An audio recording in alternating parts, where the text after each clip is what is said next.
Welcome to Not Milk Never Milk. Subscribe if you're lactose intolerant. I will show 3 quick ways to close Excel on Windows with your keyboard. Press Ctrl+W to close the active workbook and remain in Excel.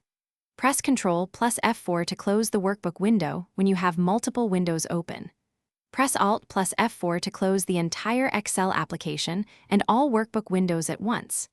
If any file is unsaved, Excel will prompt you to save, don't save, or cancel before closing. Use these shortcuts to work faster and avoid unnecessary mouse movement.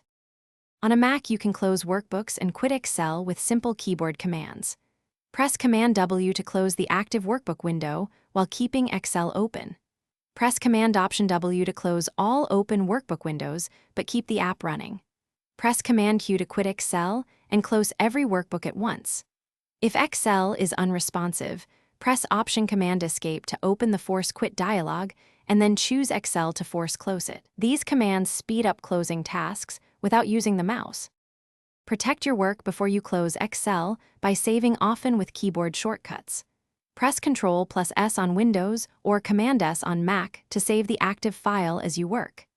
Excel Auto Recover saves copies every 10 minutes by default. You can shorten that interval in Options for safer recovery.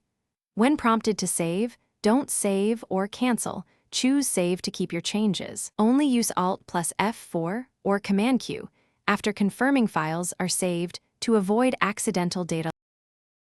Thanks for watching. If this was helpful, leave a like and consider subscribing. See you next time.